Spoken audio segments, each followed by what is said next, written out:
Il m'a semblé bon, plutôt que de vous faire une conférence supplémentaire, surtout en présence du cœur sacerdotal de Jean-Marie Vianney, ce cœur qui s'est laissé embraser, traverser par l'amour de Dieu pour nous rejoindre, me semblait plutôt bénéfique pour nous tous d'entrer dans une connaissance plus profonde du Saint Curé d'Ars par la porte de la prière et de sa prière à lui. À partir de cet acte d'amour que vous avez entre les mains, vous savez, si pour le Saint Curé d'Ars, comme on le chantait juste avant de commencer, le seul bonheur que nous ayons sur la terre, c'est d'aimer Dieu et de savoir que Dieu nous aime, on comprend alors facilement pourquoi cette prière sur l'amour de Dieu, tel est son nom original, composée au XVIIIe siècle, non pas par le curé d'Ars, mais par un certain abbé Augustin Boursoul, aumônier de l'hôpital Saint-Yves à Rennes. Saint Jean-Marie Vianney la fera sienne et la recommandera souvent à ses fidèles. Et c'est grâce à lui qu'elle nous est parvenue sous le nom d'acte d'amour. Vous savez, cette prière est même citée dans le catéchisme de l'Église catholique comme expression du sommet de la prière chrétienne. Alors si vous voulez, pour commencer, puisque c'est une prière, eh bien, nous allons prier avec ces mots de la prière sur l'amour de Dieu. Vous l'avez dans sa version intégrale. Elle a été vulgarisée et popularisée dans sa version la plus courte, mais pour que vous compreniez le sens de la méditation qui va suivre, je vous propose que nous la disions ensemble dans cette version complète que vous avez sous les yeux. Je vous aime, ô mon Dieu, et mon seul désir est de vous aimer jusqu'au dernier soupir de ma vie. Je vous aime, ô Dieu infiniment aimable, et j'aime mieux mourir en vous aimant que de vivre un seul instant sans vous aimer. Je vous aime, Seigneur, et la seule grâce que je vous demande, c'est de vous aimer éternellement. Je vous aime, ô mon Dieu, et je ne désire le ciel que pour avoir le bonheur de vous aimer parfaitement. Je vous aime, ô mon Dieu, et je n'appréhende l'enfer que parce qu'on n'y aura jamais la douce consolation de vous aimer. Ô mon Dieu, si ma langue ne peut dire à tout moment que je vous aime, du moins je veux que mon cœur vous le répète autant de fois que je respire. Ah, faites-moi la grâce de souffrir en vous aimant, de vous aimer en souffrant. Je vous aime, ô mon divin Sauveur, parce que vous avez été crucifié pour moi. Je vous aime, ô mon Dieu, parce que vous me tenez ici-bas crucifié pour vous. Aimez un homme Dieu crucifié pour nous, amour de reconnaissance. Aimez un Dieu qui nous crucifie, amour généreux. Aimez un Dieu fait homme et crucifié pour notre salut, amour intéressé. Mon Dieu, faites-moi la grâce d'expirer un jour en vous aimant et en sentant que je vous aime. Et plus j'approche de ma fin, plus je vous conjure d'accroître mon amour et de le perfectionner, ainsi soit-il.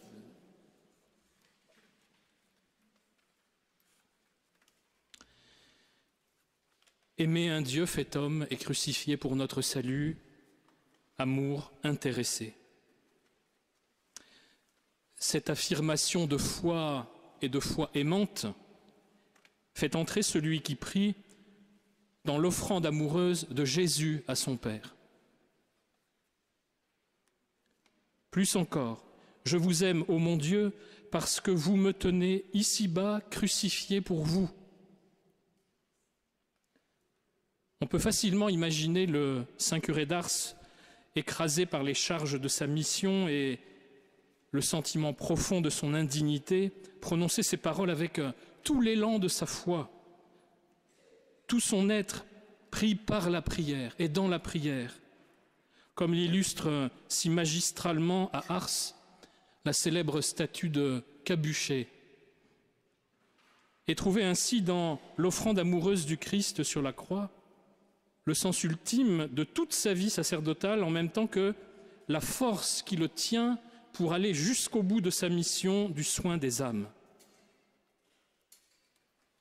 Pour saint Jean-Marie Vianney, cette offrande s'est concrétisée par et dans son sacerdoce, vécu comme amour du cœur de Jésus.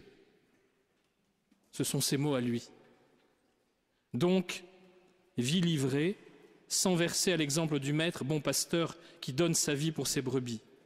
Et comme un écho vivant de la parole de l'apôtre, maintenant je trouve ma joie dans les souffrances que je supporte pour vous, ce qui reste à souffrir des épreuves du Christ dans ma propre chair. Je l'accomplis pour son corps qui est l'Église. Une vie d'amour en réponse à l'amour de Dieu, qui le premier nous a aimés. C'est bien l'amour et l'amour seul qui peut obtenir de nous un tel don. C'est donc dans un bain d'amour, dans cette prière le mot est répété plus de 25 fois, c'est dans un bain d'amour que cette prière va maintenant nous plonger.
Je vous aime, ô mon Dieu, et mon seul désir est de vous aimer jusqu'au dernier soupir de ma vie.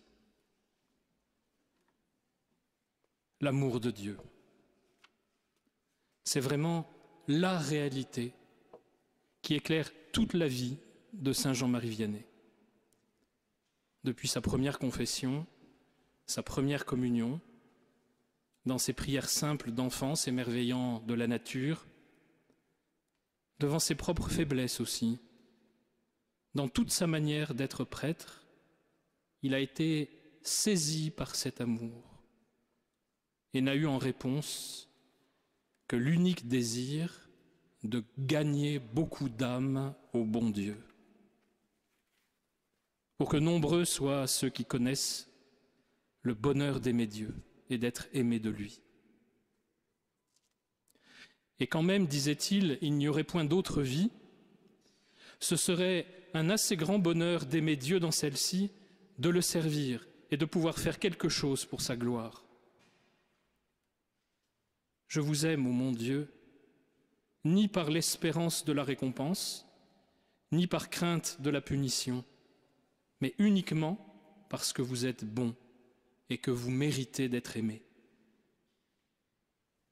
C'est ce que Jean-Marie Vianney appelle le pur amour. Et si l'on devait être damné, disait-il encore, Ce serait une consolation que de pouvoir dire « J'ai du moins aimé le bon Dieu sur cette terre ». Oui, mon âme s'épuise à désirer les parvis du Seigneur. Un jour en tes parvis en vaut plus que 1000. Psaume 83. Comme un cerf altéré cherche l'eau vive, ainsi mon âme te cherche, toi mon Dieu. Psaume 41.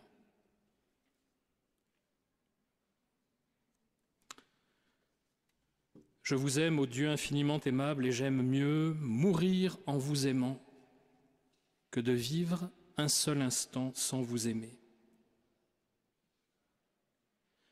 La réponse à cet amour de Dieu pour nous est vitale.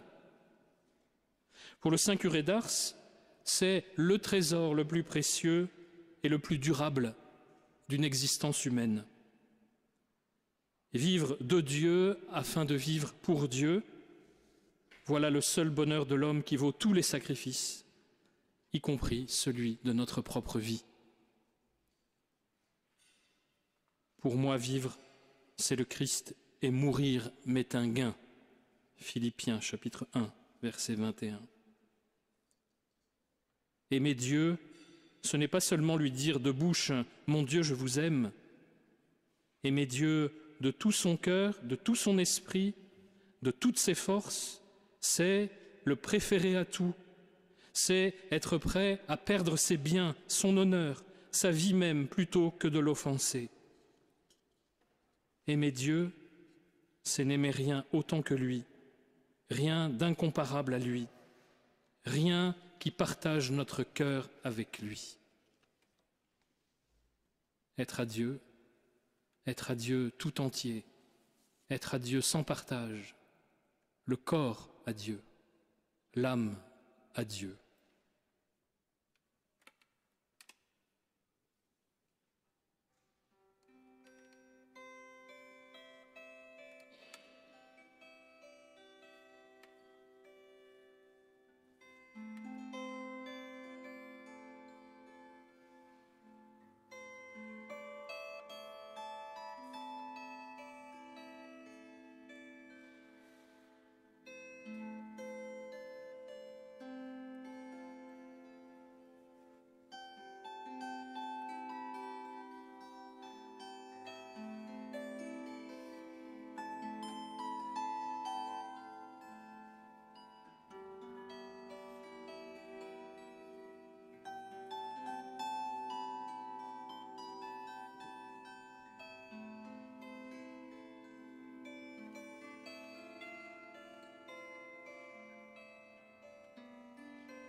Je vous aime, ô mon Dieu, et je ne désire le ciel que pour avoir le bonheur de vous aimer parfaitement.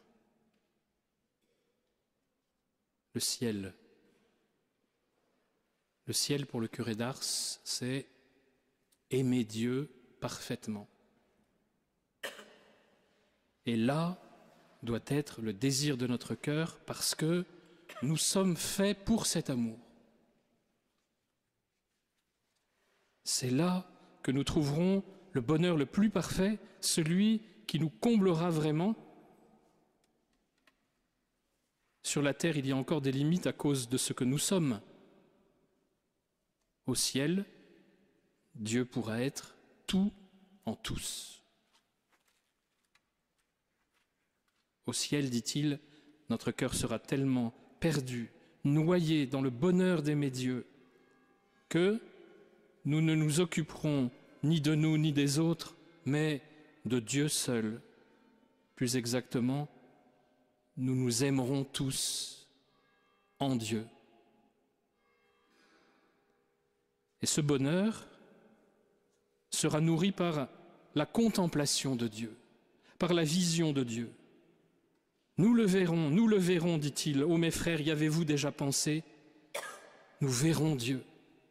Nous le verrons, tout de bon. Nous le verrons tel qu'il est, face à face. Nous le verrons, nous le verrons. Et pendant un quart d'heure, nous disent les témoins, il ne cessa de pleurer et de répéter « Nous le verrons, nous le verrons ». Ne lit-on pas au livre de Job « Avec mon corps je me tiendrai debout, et de mes yeux de chair je verrai Dieu. Moi-même je le verrai, et quand mes yeux le regarderont, il ne se détournera pas. » Et cette contemplation, elle nous transformera. Au ciel, nous serons heureux du bonheur de Dieu et beaux de la beauté de Dieu même. Ce bonheur du ciel, le saint curé d'Ars désirait en donner le goût et l'appétit au plus grand nombre, jusqu'à formuler ce vœu d'une touchante naïveté. Si j'avais la clé du ciel, je vous la donnerais pour étrenne. Toute sa vie, toute sa mission de prêtre et de curé se résume dans ces quelques mots restés célèbres. Je te montrerai le chemin du ciel. Et ce chemin, il commence dès maintenant, dès cette terre.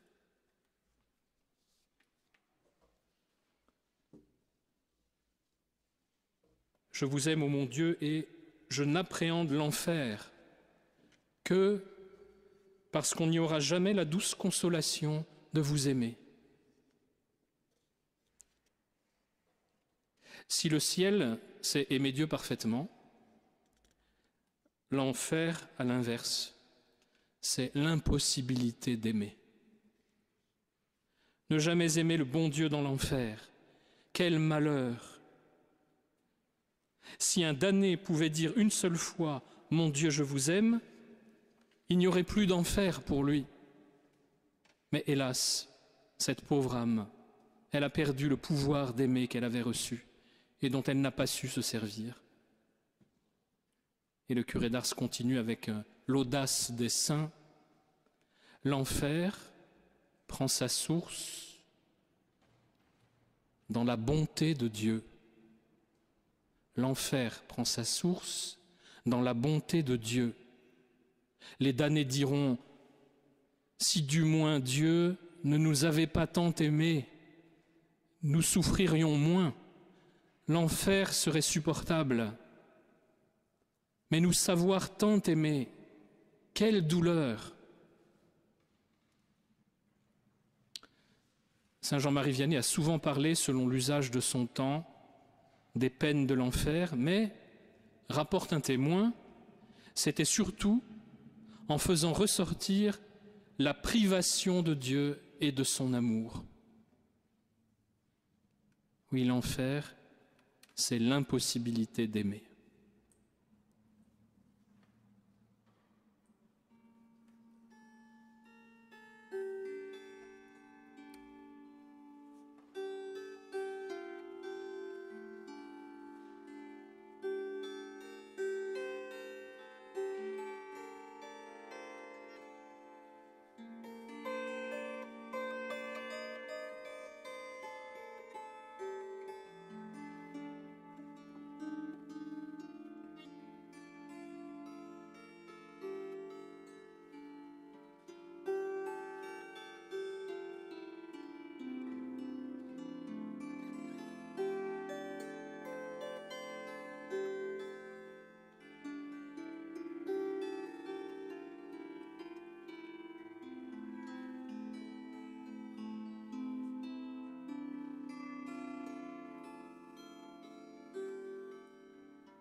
Ô mon Dieu, si ma langue ne peut dire à tout moment que je vous aime, du moins je veux que mon cœur vous le répète autant de fois que je respire.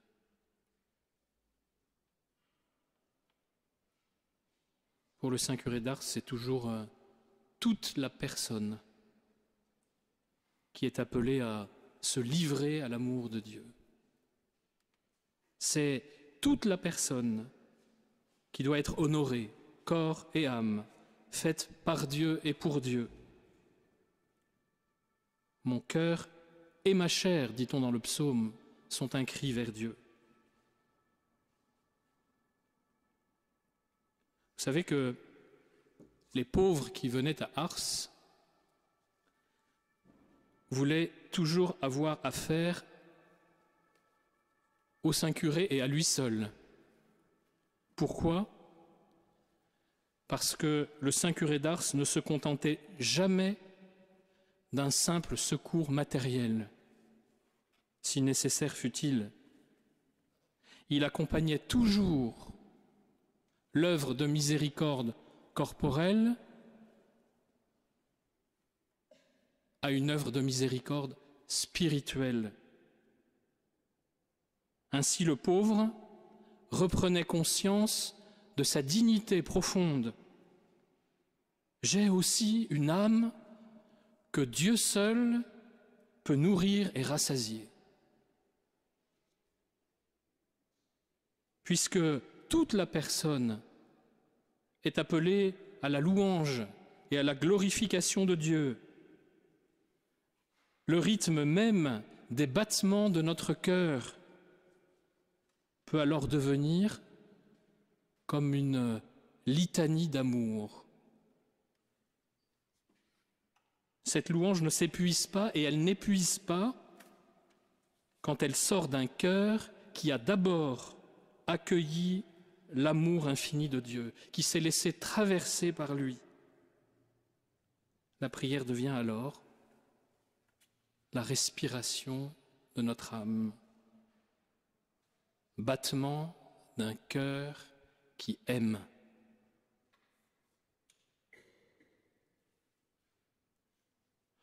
Osons de temps en temps dans notre prière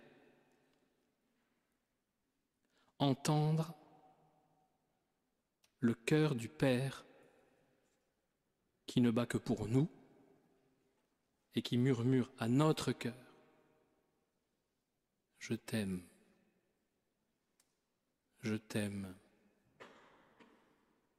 je t'aime. Et offrons-lui une existence qui soit une réponse et aussi de notre côté comme une respiration d'amour. Je t'aime, ô mon Dieu, je t'aime, je t'aime.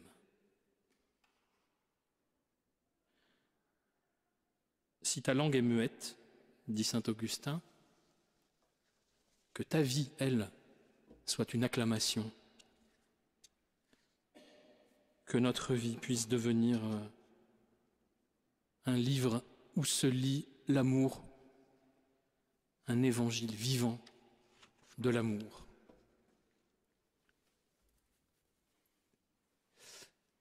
Une autre expression pour dire la prière aimante qui dépasse les mots et qui a frappé en même temps que profondément réjoui le Saint curé d'Ars, vous savez, c'est le fameux « je l'avise et il m'avise » du paysan à qui il demandait le contenu de sa prière fréquente. Aviser, ça n'est pas informer Dieu de nos besoins. Aviser pour ce paysan, c'est en même temps contempler, discerner, mesurer, évaluer, estimer. C'est ce qu'il fait en regardant sa terre. Il sait ce que sa terre peut produire. Et transposé dans la vie spirituelle, ce mot est finalement l'expression de la prière contemplative, du dialogue familier avec Dieu comme on parle à un ami, de qui on se sait connu, aimé, estimé, ou simplement l'expression de l'échange silencieux de regards qui se comprennent et qui s'estiment, au-delà même des mots.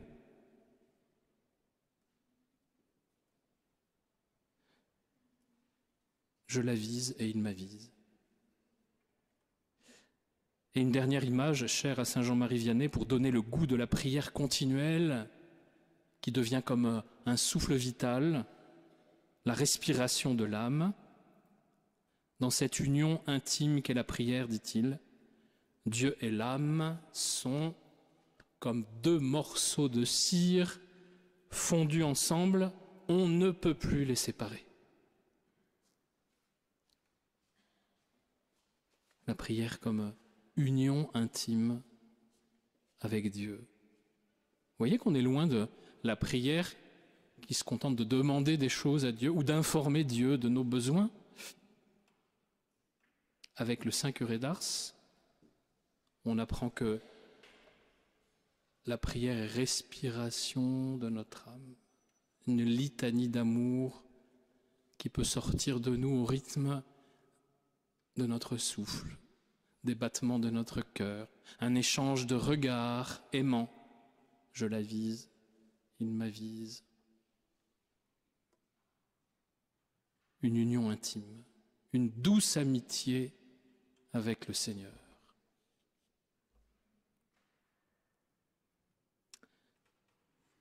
Nous avançons dans l'acte d'amour. Ah, faites-moi la grâce. Je vais vous la lire de deux manières, cette partie de la prière. Et vous allez me dire si vous entendez une différence. Ah, faites-moi la grâce de souffrir en vous aimant et de vous aimer en souffrant. Première version. Deuxième version. Ah, faites-moi la grâce de souffrir en vous aimant et de vous aimer en souffrant.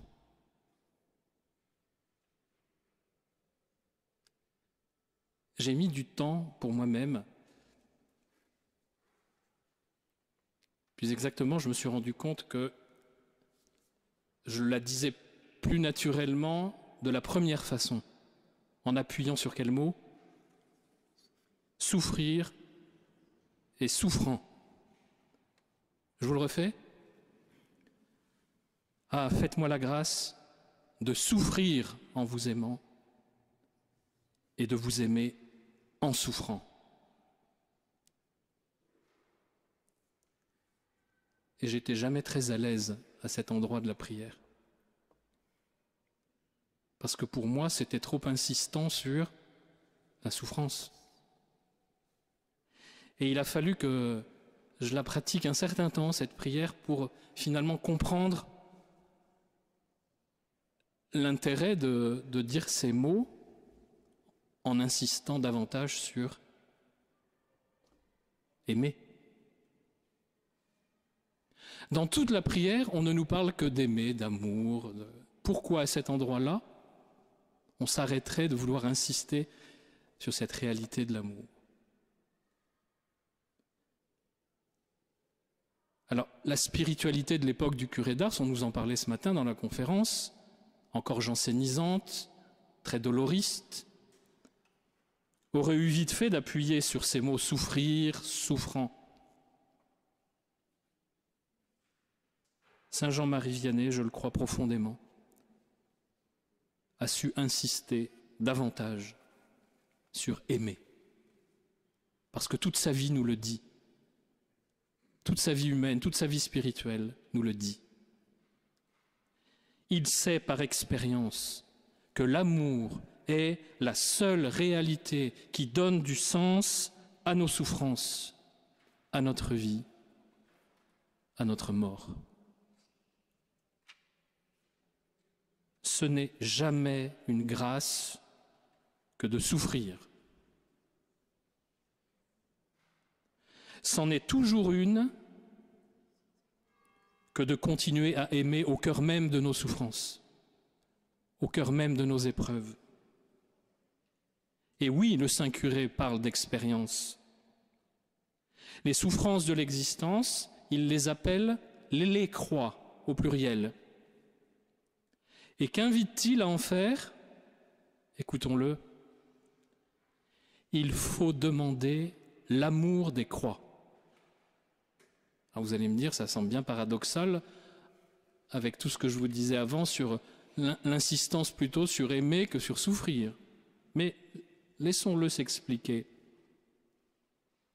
Il faut demander l'amour des croix. Alors elles deviennent douces. J'en ai fait l'expérience. Pendant 45 ans, j'ai été calomnié, bien contredit, bien bousculé. Oh, j'avais des croix. J'en avais presque plus que je ne pouvais en porter. Alors, je me suis mis à demander l'amour des croix. Alors je fus heureux. Je le dis vraiment, il n'y a de bonheur que là.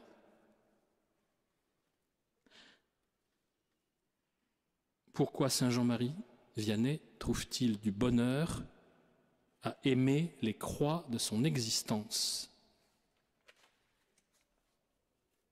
Laissons-le encore le dire lui-même.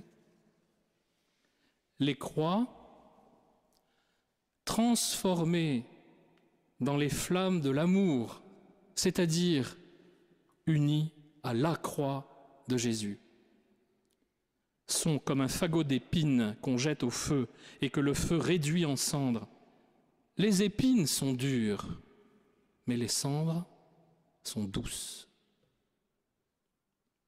Et selon cette logique, il pouvait dire alors, lorsqu'on aime les croix, on n'en a jamais point. La plus grande des croix, c'est de n'en point avoir. Ils sont provoquants, les saints. Mais quelle clé utile pour nous pour pouvoir affronter nos propres épreuves, nos propres souffrances. Ne cherchons pas à les fuir ou à les refuser. Le Saint Curé d'Ars nous donne comme un secret. Non pas pour les rechercher, non pas pour aimer les souffrances pour elles-mêmes, mais pour en faire une réalité qui va nous grandir et quelque part nous rendre heureux selon les conditions dont il parlait, évidemment. La croix est légère quand elle est accueillie, aimée.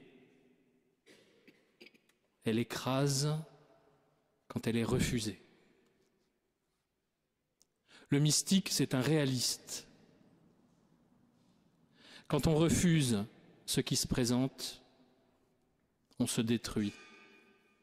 Quand on l'accueille, on se fortifie en le surmontant. Se raidir devant les épreuves de la vie, c'est souvent se condamner à être brisé par elles ou à s'effondrer devant ce qui de toute façon s'impose à nous. La croix du Christ nous donne le secret. L'épreuve, au lieu d'abattre, fait grandir. La grâce à demander, c'est donc bien celle d'aimer en souffrant, autant que de souffrir en aimant. Vous vous entraînerez à la dire, cette phrase, en appuyant bien sur aimer et sur aimant. Vous verrez quelle force ça donne.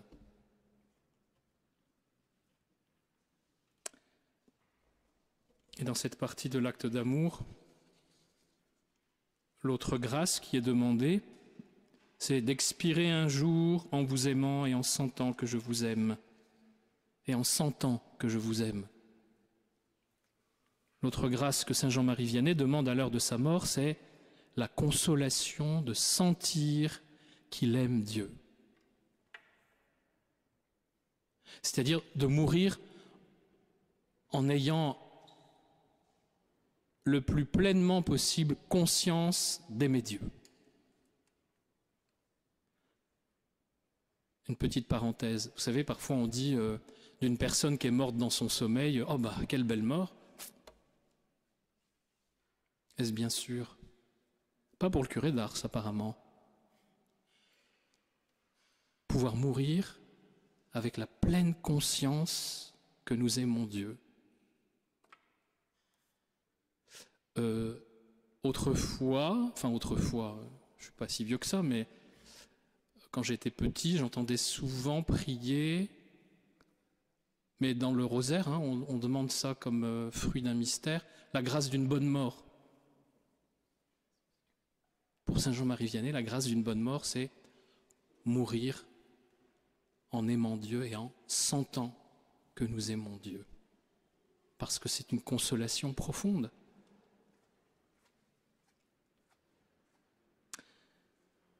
C'est un peu le sommet de l'amour pour lui, où tout l'être peut goûter et se délecter, selon ses mots, d'une douceur qui enivre, une lumière qui éblouit, une douceur savoureuse comme le jus qui coule d'un raisin bien mûr.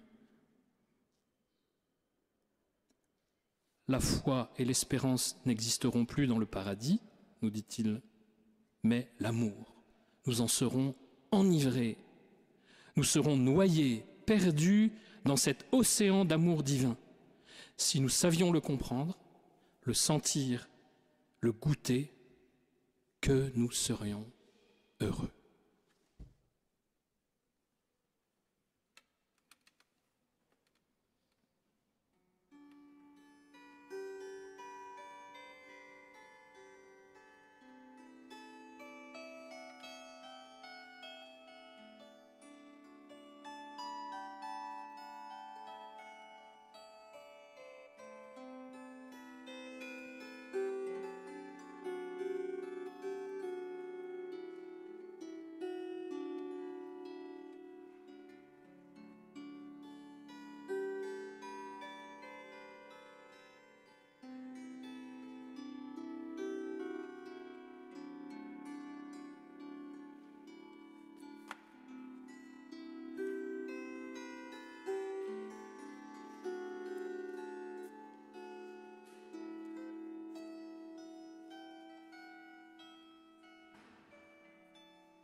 Et plus j'approche de ma fin, plus je vous conjure d'accroître mon amour et de le perfectionner.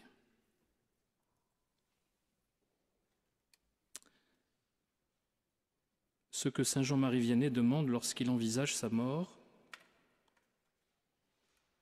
ça n'est pas la perfection morale. Ce qu'il demande, par-dessus tout et avant tout, c'est la grâce d'un amour si vaste, si large, si profond, que son cœur d'homme et de prêtre puisse jusqu'au bout laisser passer Dieu pour rejoindre tous ceux qui croisent et qui croiseront le chemin de sa vie jusqu'à la fin.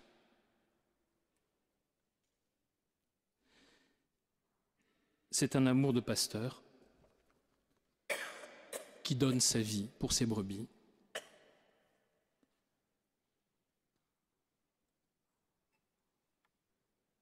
Car seul l'amour ne passera jamais. Car seul l'amour dit vraiment qui nous sommes et qui est Dieu pour nous. Ainsi le curé d'Ars fait dire au Seigneur lui-même, s'adressant à l'homme, « Malgré ta misère, je veux voir de près cette belle âme que j'ai créée pour moi. Je l'ai faite si grande qu'il n'y a que moi qui puisse la remplir. Je l'ai faite si pure qu'il n'y a que mon corps qui puisse lui servir d'aliment.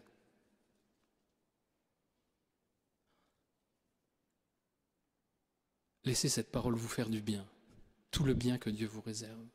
Je la redis pour chacun de vous, de la part du Seigneur. Malgré ta misère, je veux voir de près cette belle âme que j'ai créée pour moi. Je l'ai faite si grande qu'il n'y a que moi qui puisse la remplir. Je l'ai faite si pure qu'il n'y a que mon corps qui puisse lui servir d'aliment.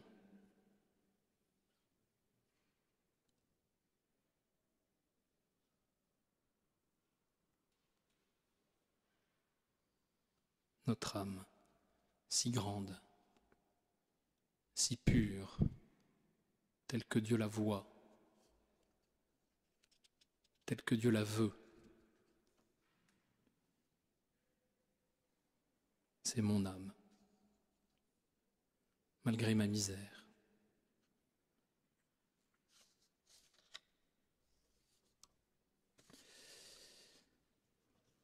La mort, dit-il, c'est donc l'union de l'âme avec Dieu. Allez de monde en monde, vous ne trouverez pas votre bonheur. Nous ne sommes sur la terre que par entrepôt. Là-haut, c'est chez nous. Il semble que sur cette terre, nous ne bougeons pas, alors que nous marchons à grands pas vers l'éternité. Chaque jour, l'éternité recommence. Alors oui, Seigneur, plus j'approche de ma fin, plus je vous conjure d'accroître mon amour et de le perfectionner.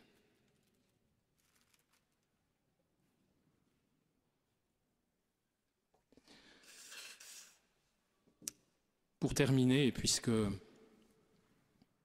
nous sommes au cœur de cette neuvaine de prière pour les prêtres et préparatoire aux ordinations, il me semble que de ce portrait esquissé par ces quelques mots, nous pouvons garder du Saint Curé d'Ars un message et un appel. Si, comme c'est inscrit sur la façade de la basilique, si le prêtre n'est pas pour lui, mais pour vous, s'il est corps livré, sang versé, pour vous,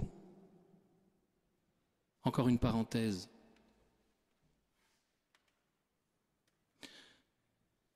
nous comprenons bien, nous prêtres, que nous ne sommes pas votre unique raison d'être. Votre raison d'être, c'est votre conjoint, vos enfants, votre famille, vos proches.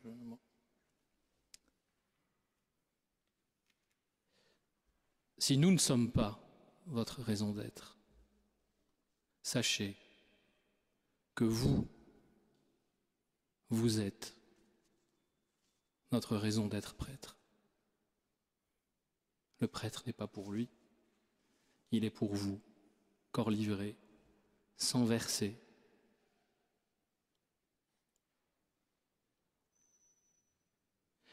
Et le prêtre ne peut être tout ceci que par amour du cœur de Jésus. C'est comme ça que saint Jean-Marie Vianney définit le sacerdoce. Le sacerdoce, c'est l'amour du cœur de Jésus. Le sacerdoce est une histoire d'amour. Il n'y aurait aucune autre raison d'engager sa vie dans cette voie que si ça n'était pas une histoire d'amour. Vous savez que c'est l'engagement équivalent au mariage, par exemple. Elles sont tellement complémentaires, ces deux vocations, parce qu'elles nous disent finalement la même réalité. Elles nous parlent finalement d'une vocation commune, celle d'avoir engagé toute notre capacité d'aimer, parce qu'on a été fait pour ça.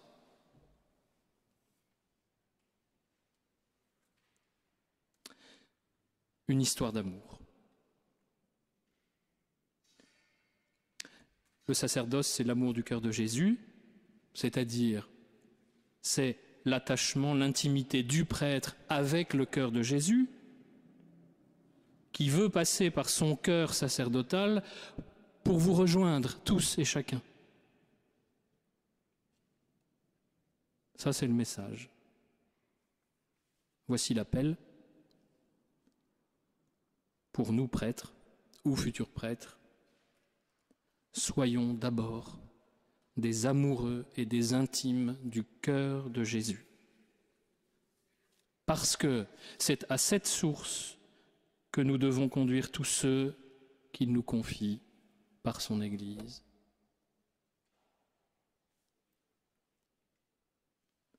Vous êtes d'accord pour prier pour ça? Pour que tous les prêtres que vous connaissez ou pour qui vous priez, ou les futurs prêtres, soient d'abord des amoureux et des intimes du cœur de Jésus,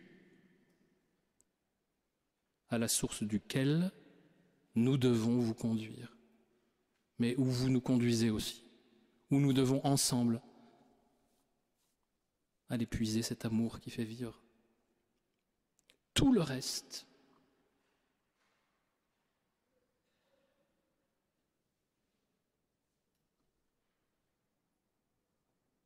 sera donné en plus. Et je crois que le curé d'Ars nous dit aussi peut-être quelque chose de très actuel, en fait. Il nous invite, nous prêtres, à manifester ce pourquoi vous pouvez nous solliciter, sans crainte et sans réserve. Vous conduire à la source du cœur de Jésus. Par la prédication de la parole de Dieu, les sacrements. Je dis ça pour terminer parce que bien souvent, soit on l'oublie un peu, nous prêtres, en nous perdant dans des choses très périphériques, dans la vie concrète des paroisses et de nos missions, soit parce que les fidèles, les laïcs, aussi, ne nous sollicitent pas que pour ce pourquoi nous avons été appelés, ordonnés.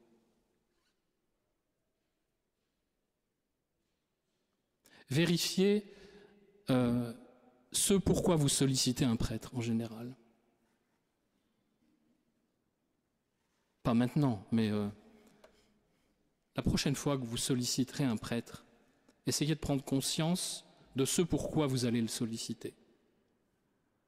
Et laissez le Seigneur vous éclairer sur la justesse de ce que vous voulez lui demander à ce prêtre. Est-ce que vous le sollicitez vraiment pour ce pourquoi il a été ordonné prêtre?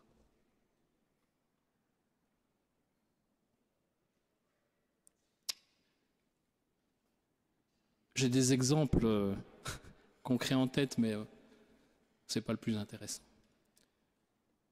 Je crois que positivement, ça vaut toujours le coup de laisser le Seigneur nous éclairer sur ça.